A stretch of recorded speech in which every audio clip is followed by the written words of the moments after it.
Gave you last week what I'd like to see us move away from that daily consolidation. We have had no real luck doing that. We're staying inside of that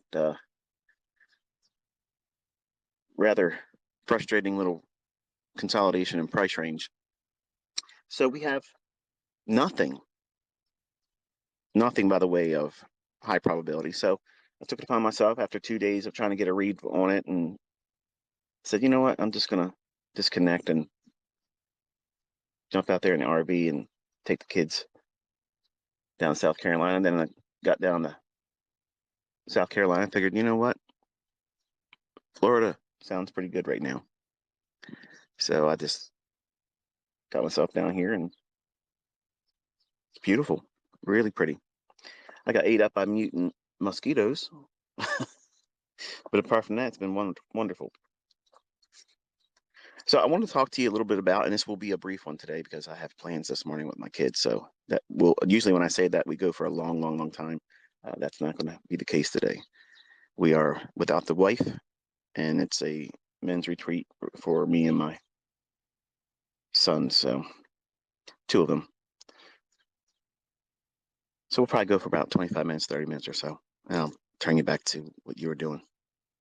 Hopefully you haven't been churning your account too much and causing more harm because the markets are actually very fickle right now. I took a quick peek this morning, saw that we had traded down into an old new week opening gap. Nothing really stands out in terms of high probability for me. And as I want to remind you, when we are looking at the markets and the way I'm teaching you as my student, and or if you're a casual viewer, if you're now just listening for the first time, I try to teach a concept that I dubbed smart money. And that means trading when it's smart to do so. Not, well, I got time to be in front of the charts. I have time to be here, and therefore the market should submit to my will and or my system. And sometimes, as we have seen, it simply doesn't want to do that. Now, what makes this market right now low probability? Well, I'll give you a couple things. I tweeted this morning rather early asking what the criteria was, list the criteria that would constitute a high probability trade setup. Number one, you have to have some measure of understanding where that weekly candle is going to expand to. And I don't have that. I haven't had it for, going over 2 weeks now. And I've admitted it. And I've been upfront and told you, I don't have a real good read on what it wants to do in the context of high probability. Now, can I get in there and take 2 handles here, 2 handles there, 3 handles here, 2 handles there? Yes. But it's nerve-wracking for me. And it would be very difficult for you to follow that. And it would be really just a waste of time. I want to teach, as I've been teaching, if we're going to look for a setup, it needs to have some kind of higher time frame draw on liquidity. Why do I believe you, as the analyst, where do you believe the market's going to draw to on a higher time frame? And if we can't ascertain that with a one-sidedness, where it's so hard to argue the other side of the marketplace, then we don't have high probability. So why would you want to go in? Why would I sit out on Twitter?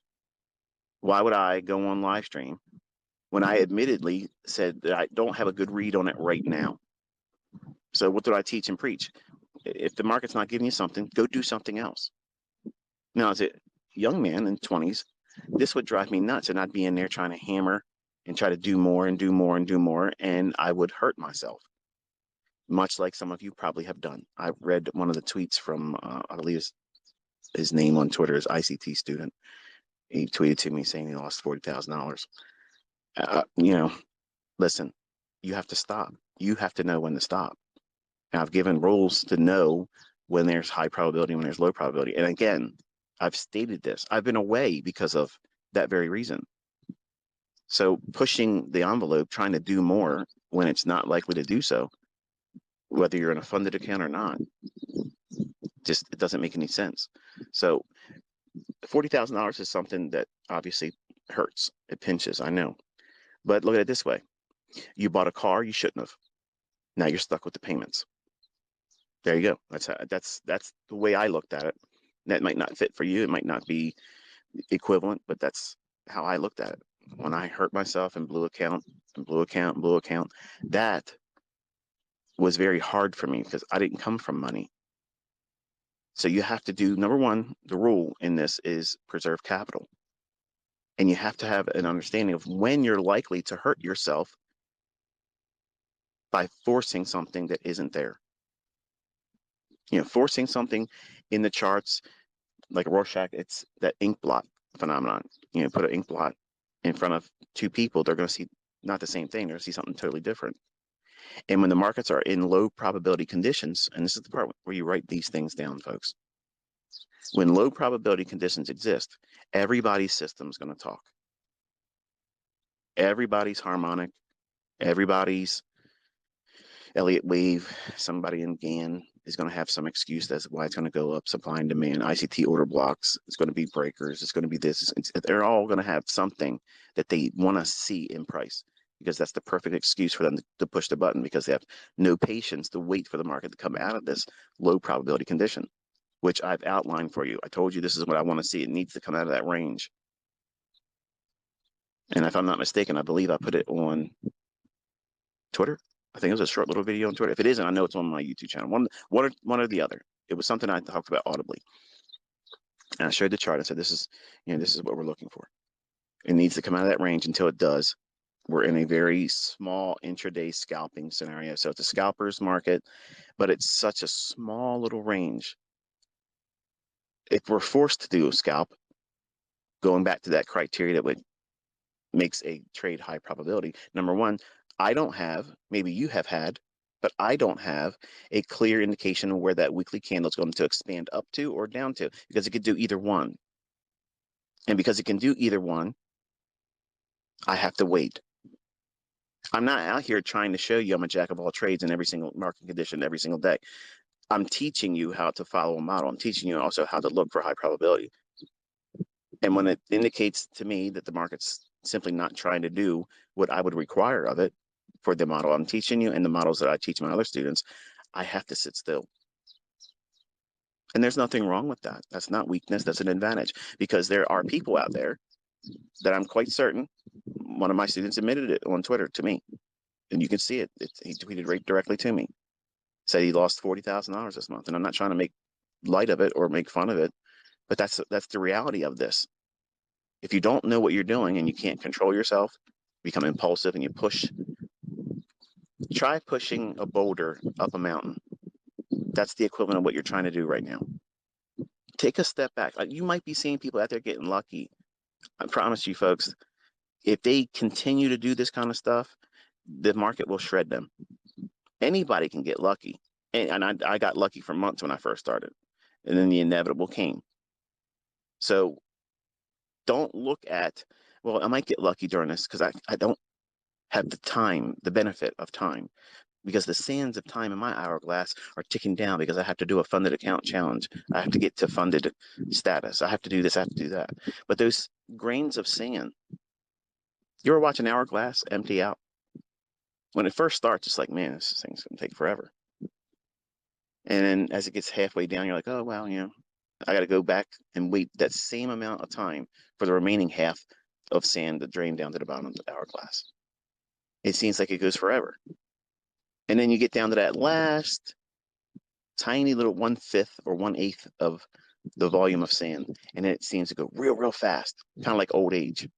When you're young, you feel like you got a lot of time, but you want to rush, rush, rush, rush, rush.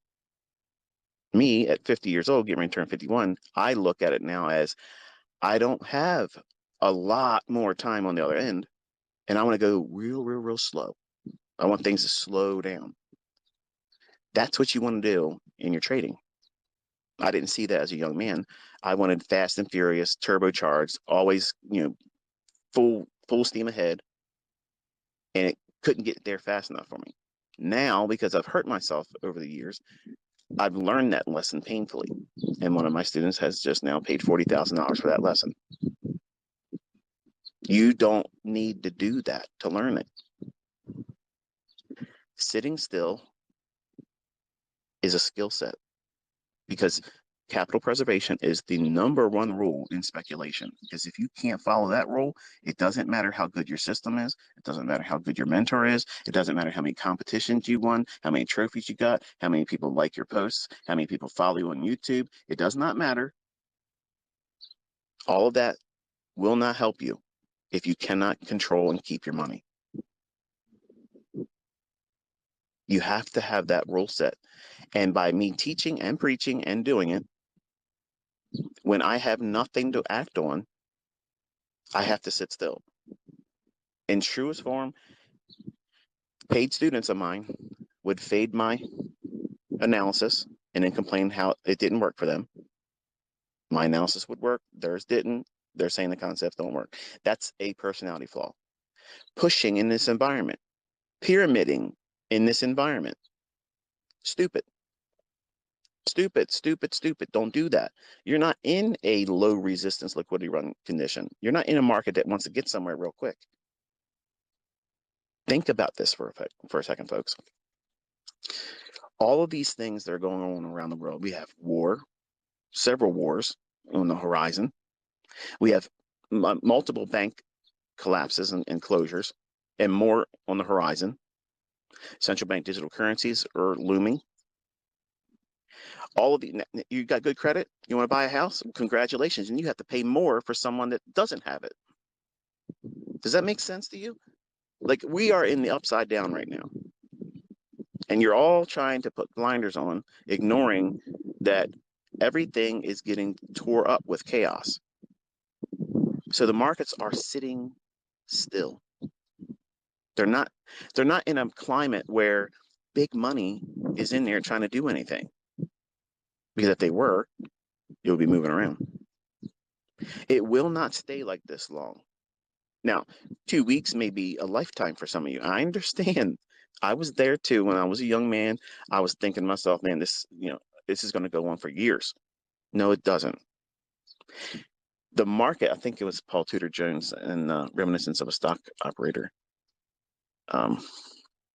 Something to the effect that the markets can stay irrational longer than you can stay solvent. And if I butchered that, I apologize, but it's pretty much close to what I believe that book referred to, meaning that the market can behave in a manner that does not allow you to profit or participate with an opportunity that would result in a gainful outcome. It can do things irrationally, stay in a range that just simply doesn't permit you to do what you want to do on a typical basis of trading a certain model, looking for this thing to happen, looking for that to happen. It can do that longer than you can endure it and stay solvent, meaning keeping your account. You blow your accounts faster than the market can leave that state of irrational behavior. And that's all we're in right now. Now, there's going to be people out there saying, but look at this, ICT, look at this.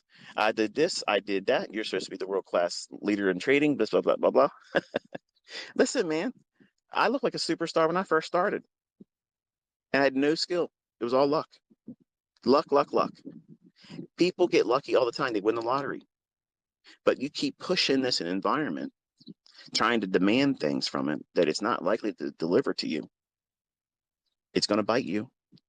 And then when it does, impulses are going to come. And you're going to trade when nobody's looking, and you're going to blow your funded accounts. And you might get those free resets. But you still know you did damage. Try to avoid that. Don't push so hard. Nothing says you had to trade the last 2 weeks. Who says that? You did. But you don't understand. I understand more than you realize. These markets aren't going anywhere. Prices this stagnant right now. Look at the daily chart. You have wicks and tails, both end up and down in that range. I saw a tweet, but I thought 100 handles or so is enough. Well, if you're looking at a range that is likely to leave and go somewhere, that's plenty of range. But there's nothing indicating to me, and I don't know what it's doing right now as I'm talking to you, so I don't know what price is at this moment. It could be behaving in a manner that is doing something wonderful right now. I don't know. I'm staring at water. So You don't have high probability right now. And if you made money, I'm going to be honest and tell you my opinion. That was coincidence.